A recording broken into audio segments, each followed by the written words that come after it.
The West Virginia legislative session is more than halfway through. A total of 16 bills have passed both chambers of the legislature, with 4 of those receiving the governor's signature so far. Of the bills that have passed both chambers, several concern elections. Senate Bill 486 clarifies voting requirements in the state to clearly prohibit non-citizens from voting. Senate Bill 487 reduces the time period after which a voter is considered inactive from 4 years to 2. Senate Bill 490 bans ranked choice voting.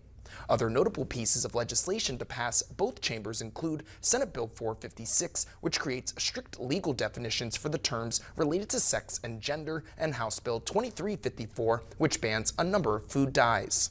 The legislative session continues until April 12th.